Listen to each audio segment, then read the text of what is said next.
Assalamualaikum warahmatullahi wabarakatuh.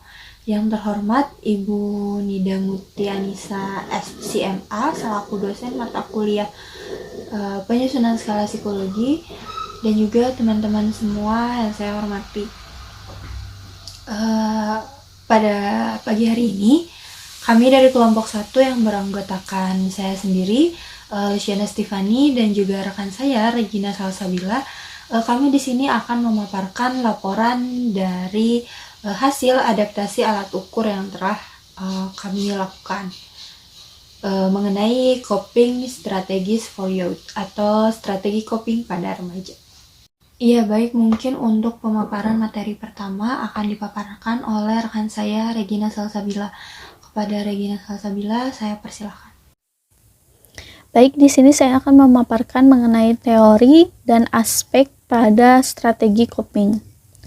Lazarus dan Volkmann mengatakan bahwa keadaan stres yang dialami seseorang akan menimbulkan efek yang kurang menguntungkan baik secara fisiologis maupun psikologis. Individu tidak akan membiarkan efek negatif ini terus terjadi. Ia akan melakukan suatu tindakan untuk mengatasinya. Tindakan yang diambil individu dinamakan strategi coping. Strategi coping sering dipengaruhi oleh latar belakang budaya, pengalaman dalam menghadapi masalah, faktor lingkungan, kepribadian, konsep diri, dan faktor sosial yang sangat berpengaruh pada kemampuan individu dalam menyelesaikan masalahnya. Terdapat dua kategori yang berkaitan dengan fokus coping. Coping yang berfokus pada masalah dan yang berfokus pada emosi. Coping yang berfokus pada masalah mencakup upaya untuk memodifikasi atau menghilangkan sumber stres melalui perilaku sendiri. Sedangkan coping yang berfokus pada emosi mencakup respon, perilaku atau kognitif yang fungsi utamanya adalah mengelola konsekuensi emosional dari pemicu stres dan membantu mempertahankan keseimbangan emosional seseorang. Lalu selanjutnya terdapat aspek strategi coping. Yang pertama adalah assistance seeking yang merujuk pada perilaku aktif mencari bantuan dari orang lain. Assistance seeking ini adalah tentang berkomunikasi dengan orang lain untuk mendapatkan bantuan dalam hal pemahaman, saran, informasi, pengobatan, dan dukungan umum dalam menanggapi masalah atau pengalaman menyedihkan. Perilaku mencari bantuan ini merupakan tindakan yang disengaja dan dapat digambarkan sebagai perilaku yang direncanakan.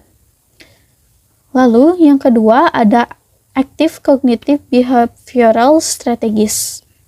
Active Cognitive Strategies ini mencakup upaya untuk mengelola penilaian seseorang terhadap stres dari peristiwa tersebut, seperti mencoba melihat sisi positif dari situasi dan menggambarkan pengalaman masa lalu dalam situasi yang serupa. Lalu, Active Behavioral Strategies mengacu pada upaya perilaku terbuka untuk menghadapi masalah dan dampaknya secara langsung, seperti mencoba mencari tahu lebih banyak tentang situasi dan mengambil beberapa tindakan positif. Lalu yang ketiga ada Avoidance Coping Strategies. Avoidance Coping Strategies ini mengacu pada upaya untuk menghindari secara aktif menghadapi masalah, misalnya bersiap untuk yang terburuk, menjaga perasaan diri sendiri, atau secara tidak langsung mengurangi ketegangan emosional dengan perilaku seperti makan atau merokok lebih banyak. Baik, selanjutnya saya akan memaparkan mengenai proses adaptasi yang dilakukan. Yang pertama mengenai alasan melakukan adaptasi.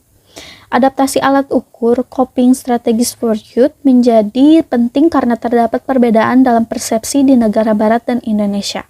Oleh karena itu diperlukan adanya alat ukur.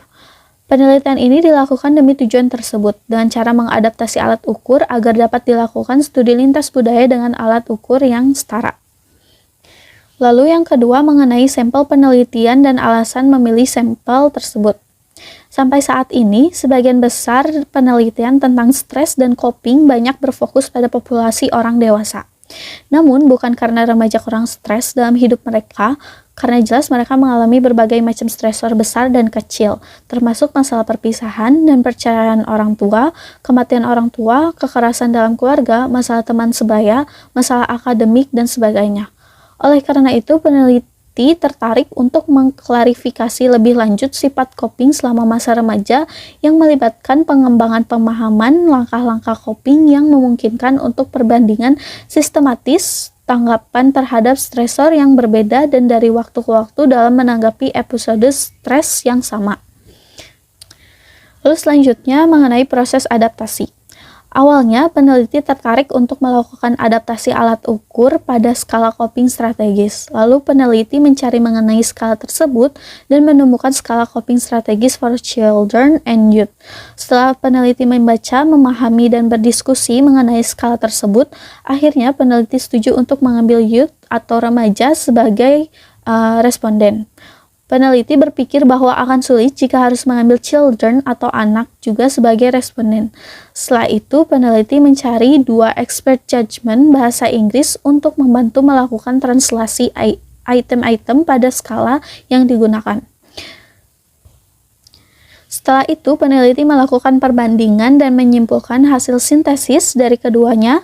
Lalu, setelah itu, peneliti memberikan hasil sintesis tersebut kepada expert judgment psikologi. Setelah mendapatkan hasil dari expert judgment psikologi, peneliti langsung memproses modifikasi blueprint. Baik, selanjutnya di sini terdapat tabel hasil dari translasi expert judgment bahasa Inggris yang pertama. Selanjutnya di sini terdapat tabel hasil dari translasi expert judgment yang kedua. Lalu di sini terdapat hasil dari sintesis. Berikut ini merupakan hasil dari expert judgment psikologi. Baik, berikut ini terdapat tabel hasil dari blueprint serta sebaran item pada skala kami.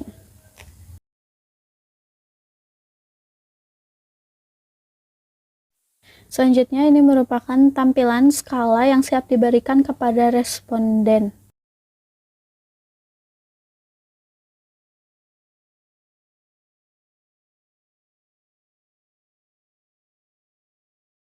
Ya baik Regina, terima kasih atas pemaparannya. Mungkin untuk materi selanjutnya mengenai perhitungan hasil pengambilan data akan dijelaskan oleh saya sendiri. Nah, pada perhitungan hasil pengambilan data ini, dari hasil uji reliabilitas Cronbach-Alpha pada analisis tahap uji coba skala coping strategis ini, didapatkan sebanyak 102 responden, yang dimana 102 responden ini keseluruhannya memenuhi kriteria atau datanya valid untuk diuji cobakan atau dihitung. Itu. Nah, kemudian setelah dihitung, dari keseluruhan 102 responden ini menunjukkan nilai hitung Cronbach-Alpha sebesar 0,895 dengan total item 29 pernyataan. Maka dari itu dapat dikatakan koefisien reliabilitasnya ini tergolong tinggi. Nah, dari 29 jumlah item yang telah diuji, didapatkan sebanyak 4 item yang dilihat berdasarkan corrected item total correlation, yang dimana nilai hitungnya ini kurang dari 0,3, yaitu ada pada item CS1, CS2, CS3, dan juga CS11. Nah, mungkin untuk penampilannya dapat dilihat di layar, yaitu mengenai putaran pertama perhitungan data dari 102 responden mengenai strategi coping pada remaja yang telah kami lakukan pengambilan datanya. Nah, karena masih ada nilai corrected item total correlation yang di bawah 0,3 di beberapa item, maka dari itu dilakukanlah perhitungan kembali. Nah, pada perhitungan kembali ini, pada putaran kedua ini, setelah menghapus beberapa item barusan yang disebutkan, seperti item CS1, CS2, CS3, dan CS11, maka didapatkanlah hasil reliabilitas berdasarkan Cronbach-Alpha sebesar 0,913, atau bisa dikatakan reliabilitasnya ini sangat tinggi gitu. Nah, Cronbach alpha ini dengan nilai sebesar 0,913 didapatkan berdasarkan dari 25 jumlah item pernyataan. Nah, dari putaran kedua ini ternyata masih terdapat satu item yang dimana nilai corrected item total correlation-nya ini kurang dari 0,3, yaitu item CS10. Nah, karena masih terdapat satu item yang dimana nilai corrected item total correlation atau nilai validitasnya ini di bawah 0,3, maka dilakukanlah perhitungan kembali pada putaran ketiga, dimana pada putaran ketiga ini menghapus item CS10 tersebut gitu. Nah, untuk hasil tabel pada putaran kedua ini mungkin dapat dilihat di layar. Nah, pada putaran ketiga, setelah dilakukan perhitungan kembali dengan menghapus item-item yang validitasnya di bawah 0,3, maka didapatkan hasil reliabilitas berdasarkan Cronbach alpha sebesar 0,913, masih sama seperti yang sebelumnya, dengan item tersisa berjumlah 24 item. Nah, bisa dikatakan alat ukur pada penelitian ini memiliki tingkat reliabilitas yang sangat tinggi gitu ya, karena nilainya 0,913 itu sangat tinggi. Nah, dari 24 item yang telah diuji kembali pada putaran ketiga ini, ternyata masih terdapat sebanyak satu item yang nilai hitungnya ini pada corrected item total correlation-nya ini di bawah 0,3, yaitu item CS5. Nah, karena masih terdapat item dengan nilai di bawah 0,3, maka dilakukanlah perhitungan kembali kali ini pada putaran keempat. Nah, sebelum kita pada hasil putaran keempat, mungkin akan ditampilkan hasil perhitungan dari putaran ketiga.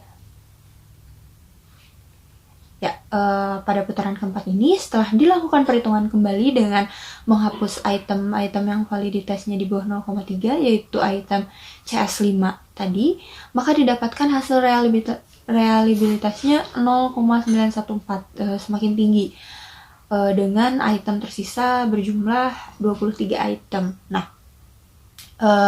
dari 23 item ini tidak ada item yang validitasnya berdasarkan nilai corrected item total correlation yang di bawah 0,3 atau semuanya berada di atas 0,3, yang dimana validitasnya ini bergerak dari 0,336 sampai 0,693. Nah, untuk penampilan hasil dari perhitungan putaran keempat ini akan ditampilkan di layar sebagai berikut.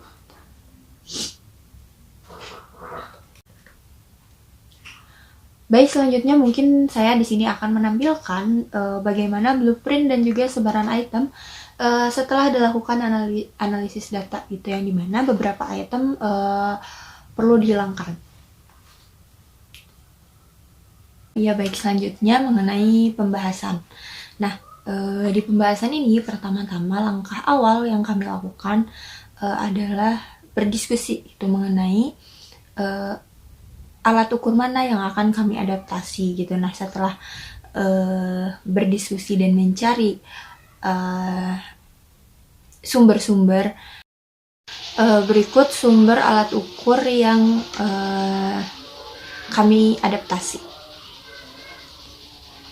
Nah, setelah mendapatkan sumber atau referensi alat ukur yang akan kami adaptasi, kemudian kami mendalaminya terlebih dahulu, membacanya terlebih dahulu, baru kemudian masuk pada tahap translasi, di mana kami harus mencari 2 orang translator ahli bahasa Inggris. Nah, dari 2 orang tersebut, kami mendapatkan 1 orang mahasiswi sastra Inggris tingkat akhir dengan nilai TOEFL di atas 500, dan juga satu guru bahasa Inggris di salah satu SMA di kota Bandung. Nah, proses translasi ini memakan waktu beberapa hari. Nah, setelah translasi selesai, kemudian kami mendapatkan hasilnya, kami melakukan proses sintesis dari hasil translasi tersebut. Nah, setelah hasil sintesis didapatkan, kemudian kami kumpulkan. Ketika proses adaptasi telah selesai dilakukan, maka kami melanjutkan ke tahap selanjutnya, yaitu dengan penyebaran kuesioner gitu. Nah, sebelum penyebaran tentunya kami membuat sebaran item berbentuk kuesioner di salah satu platform milik Google, yaitu Google Form, yang kemudian setelah selesai Google Form dan juga dikonfirmasi oleh dosen mata kuliah ini, kemudian kami melakukan penyebaran gitu. Nah, yang dimana penyebaran ini kami lakukan melalui berbagai sosial media, baik itu melalui WhatsApp, melalui Instagram, hingga Twitter.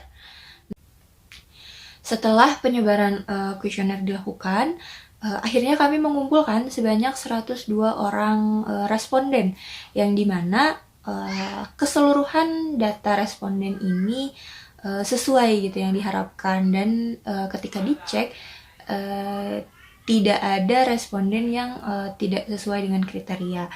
Jadi kesemuanya 102 responden tersebut, data tersebut kami olah. Nah, setelah data responden kami dapatkan, kemudian kami melakukan perhitungan pengolahan data.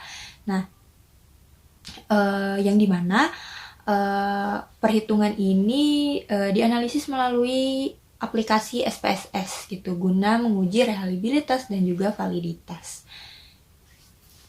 Dari hasil perhitungan SPSS, perlu dilakukan sebanyak 4 kali putaran, sehingga kami mendapatkan keseluruhan item dengan nilai validitas yang dilihat berdasarkan corrected item total correlation yang keseluruhannya di atas 3.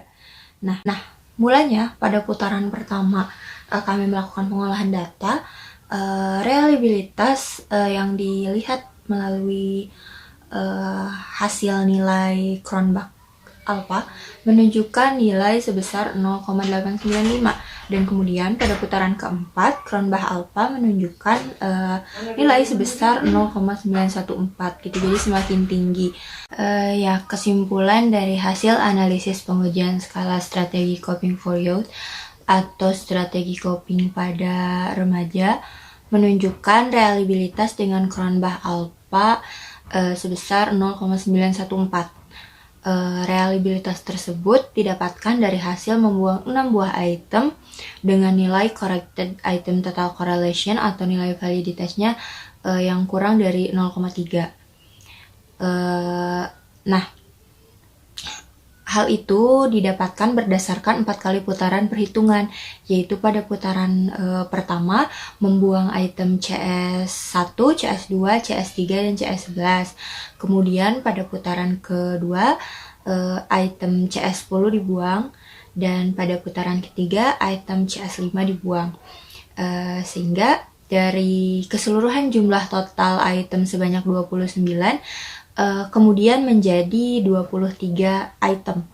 Nah, berdasarkan hasil uji reliabilitas, alat ukur pada penelitian ini memiliki tingkat reliabilitas yang sangat tinggi, karena nilainya 0,914, mendekati 1. Nah, sehingga dapat disimpulkan bahwa berdasarkan uji reliabilitas dan validitas, ini menunjukkan bahwa alat ukur yang kami gunakan dalam penelitian ini memiliki tingkat reliabilitas yang tinggi, sehingga dapat dikatakan bahwa alat ukur tersebut merupakan alat ukur yang reliable. Mungkin sekian kesimpulan dari kelompok kami. Selanjutnya kami akan menampilkan daftar pustaka. Dan yang terakhir, kami akan menunjukkan beberapa lampiran-lampiran. Sekian presentasi dari kami. Mohon maaf bila banyak kesalahan. Wabillahi taufiq wal hidayah. Wassalamualaikum warahmatullahi wabarakatuh. Terima kasih.